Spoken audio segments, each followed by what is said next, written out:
नमस्कार दोस्तों, मैं हूं आपका अपना साहिल। दोस्तों, कहा जाता है कि माँ के आंचल में कोई भी बच्चा खुद को सबसे ज्यादा सुरक्षित महसूस करता है, लेकिन जब वही माँ अपने किसी बच्चे की हत्या कर दे तो उस माँ को आप क्या कहेंगे, हमें कमेंट करके जरूर बताएं। दोस्तों, आज मैं जो सच्ची घटना आपके लिए लेकर आया हूँ वो है बिहार के मुजफ्फरपुर की, जहाँ एक माँ अपने ही मासूम बच्ची के लिए कुमाता बन गई और उसने जो किया वो कोई अपने बच्चे के लिए सोच भी नहीं सकता। कहानी शुरू करने से पहले मैं आपसे एक रिक्वेस्ट करना चाहता हूँ। दोस्तों, अगर आप हमारे चैनल पर नए हैं तो प्लीज चैनल को सब्सक्राइब करके हमारी मदद करें। आप लोग सब्सक्राइब और कमेंट करते हैं तो हमारा आपके लिए वीडियो बनाने का उत्साह और बढ़ जाता है। हम अपनी वीडियो के माध्यम से आपको अवेयर करना चाहते हैं, जिससे आपको आपके आसपास हो रहे क्राइम के बारे में पता चले और आप लोग सतर्क रहें। दोस्तों, मनोज कुमार अपनी वाइफ काजल और 3 साल की बेटी मिष्टी के साथ मुजफ्फरपुर जिले के मिठानपुर थाना क्षेत्र के रामबाग इलाके में रेंट के घर में रहता था। काजल का भाई करण भी उन लोगों के साथ उसी घर में रहता था। 23 अगस्त की सुबह मनोज और करण अपनी जॉब्स पर चले जाते हैं। काजल और उसकी 3 साल की बेटी मिष्टी घर में ही थे। फिर दोपहर 2 बजे काजल उसी रेंट के घर में नीचे ग्राउंड फ्लोर पर रह रही एक रिलेटिव के पास आती है और उन्हें बताती है कि आज मेरी मौसी का बर्थडे है तो मैं वहीं जा रही हूँ, आते वक्त थोड़ा लेट हो जाएगा, आप मनोज को बता देना। और फिर काजल वहां से चली जाती है। जब रात में मनोज और करण जॉब से वापस आते हैं तो उनके घर का गेट लॉक होता है। ये लोग काजल का फोन मिलाते हैं लेकिन वो स्विच ऑफ था। मनोज ने दिन में भी कई बार काजल का फोन ट्राई किया था लेकिन वो स्विच ऑफ जा रहा था। अब मनोज आसपास पड़ोस में काजल और अपनी बेटी मिष्टी के बारे में पूछता है तो उसे पता चलता है कि दिन में 2 बजे करीब काजल ने उनके एक रिलेटिव को बताया था कि वो अपनी मौसी के घर जा रही है बर्थडे पार्टी में और उसे आते वक्त थोड़ा लेट हो जाएगा। अब मनोज काजल की मौसी को कॉल करता है लेकिन काजल अपनी मौसी के पास नहीं पहुंची थी। अब करण और मनोज दोनों अपने सारे रिलेटिव्स को कॉल करते हैं और काजल के बारे में पूछते हैं, लेकिन काजल और मिष्टी के बारे में किसी को कुछ नहीं पता होता। मनोज और करण रात भर काजल और उसकी 3.5 साल की बेटी को ढूंढते रहे लेकिन उन दोनों का कुछ पता नहीं चला। अब थक हार कर इन दोनों ने सुबह मिठानपुर थाने में जाकर काजल और मिष्टी की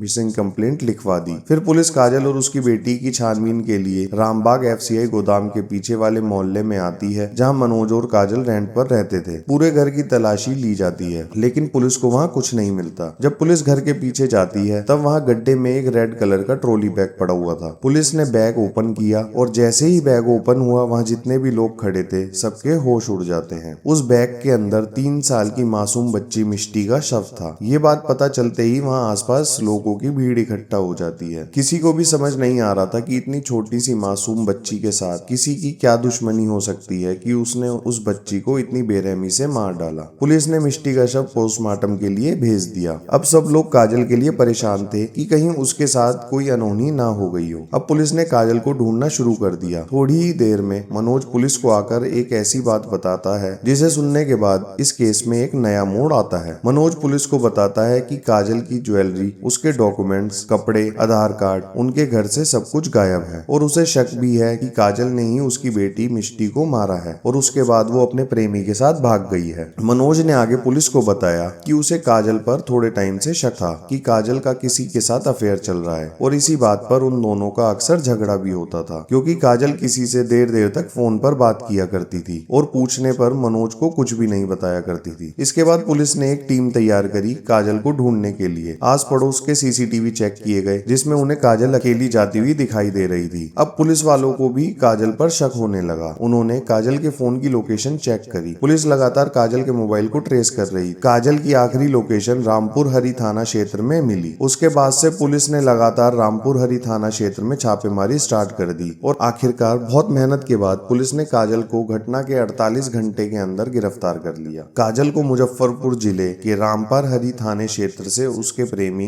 के बहनोई के घर से गिरफ्तार किया गया। फिर पुलिस काजल और उसके प्रेमी को अरेस्ट करके मिठानपुर थाना ले आई और उन दोनों से पूछताछ शुरू कर दी। पूछताछ के दौरान काजल ने एक्सेप्ट किया कि उसी ने अपनी 3.5 साल की मासूम बेटी की हत्या की है। जब काजल ये बात कन्फेस कर रही थी तो उस टाइम पुलिस स्टेशन में जितने भी लोग थे वो उसकी बातों को सुनकर हैरान थे। आखिर एक माँ अपनी मासूम बच्ची के साथ ऐसा कैसे कर सकती है? कोई माँ इतनी निर्दयी कैसे हो सकती है? आगे काजल ने पुलिस को बताया कि वह अपने प्रेमी से फेसबुक के जरिए टच में आई थी। पिछले 2 साल से वो उसके साथ रिलेशनशिप में थी। काजल अपने पति मनोज को डिवोर्स देकर अपने प्रेमी के साथ रहना चाहती थी। वो नहीं चाहती थी कि उसकी बेटी उसके पिता मनोज के साथ रहे और वह अपनी बेटी मिष्टी को भी साथ ले जाना चाहती थी, लेकिन उसका प्रेमी ऐसा नहीं चाहता था। वो उसकी बच्ची बच्ची को अपनाने को तैयार नहीं था। काजल अपने प्रेमी से बहुत प्यार करती थी और उसके लिए किसी भी हद तक जाने को तैयार थी। जब काजल को लगा कि उसका प्रेमी उससे दूर जा रहा है तो उसने उसी वक्त अपनी बच्ची को रास्ते से हटाने का फैसला कर लिया और अब वो सही समय का वेट करने लगी।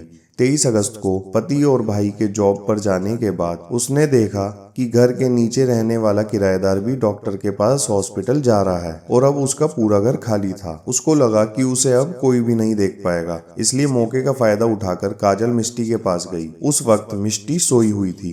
काजल किचन में गई और वहां से सब्जी काटने वाला चाकू ले आई और उस चाकू से मिष्टी का गला काटकर उसकी हत्या कर दी। फिर उसने अपने ही घर में रखे हुए सूटकेस में उस बच्ची की डेड बॉडी को डाल दिया और घर के पीछे बने गड्ढे में फेंक दिया। फिर उसने पानी से सारा घर धोया और सारा ब्लड साफ कर दिया। फिर चाकू को धोकर किचन में रख दिया। इसके बाद वह घर से जेवर, पैसे, आधार कार्ड लेकर अपने प्रेमी के साथ भाग गई। काजल ने बताया कि उसने अकेले ही अपनी बेटी का मर्डर किया है। वो अक्सर क्राइम पेट्रोल देखा करती थी। उसी में कई एपिसोड में इस तरह के केस दिखाए गए थे। उसे देखकर ही उसने अपनी बेटी की हत्या का प्लान बनाया था। काजल के प्रेमी ने बताया कि उसे इस बारे में कुछ भी जानकारी नहीं थी कि काजल अपनी बेटी का मर्डर करके उसके पास आई है, नहीं तो वो काजल को कभी नहीं अपनाता। पुलिस को उसके खिलाफ कोई सबूत नहीं मिला, इसलिए उसको छोड़ दिया गया। दोस्तों, ये घटना माँ बेटी के पवित्र रिश्ते को कलंकित करने वाली है। काजल ने अपने अवैध प्रेम और सुख के लिए अपने परिवार को बर्बाद कर दिया। उसने अपनी बच्ची की हत्या कर दी, अपने पति को भी धोखा दिया। इस घटना के बाद सवाल उठता है कि आखिर काजल को क्या मिला इतना सब कुछ करके। दोस्तों, आपका क्या विचार है इस सत्य घटना को सुनने के बाद? हमें कमेंट करके जरूर बताएं। और आपने अगर अब तक इस चैनल को सब्सक्राइब नहीं किया है तो प्लीज चैनल को सब्सक्राइब कर दें और बेल आइकन प्रेस कर दें ताकि हमारी नई वीडियो आते ही आप तक पहुंच जाए। दोस्तों, आपका एक सब्सक्राइब मुझे बहुत मोटिवेट करेगा आपके लिए वीडियो बनाने के लिए। दोस्तों, मैं बहुत मेहनत और रिसर्च करके हर एक वीडियो लाता हूं ताकि आप सब लोग अपने आसपास हो रहे क्राइम से सतर्क रहें और अपना तथा अपने परिवार का भी ख्याल रखें। तो जल्दी मिलते हैं अगली सत्य घटना में सोनाक्षी जी के साथ।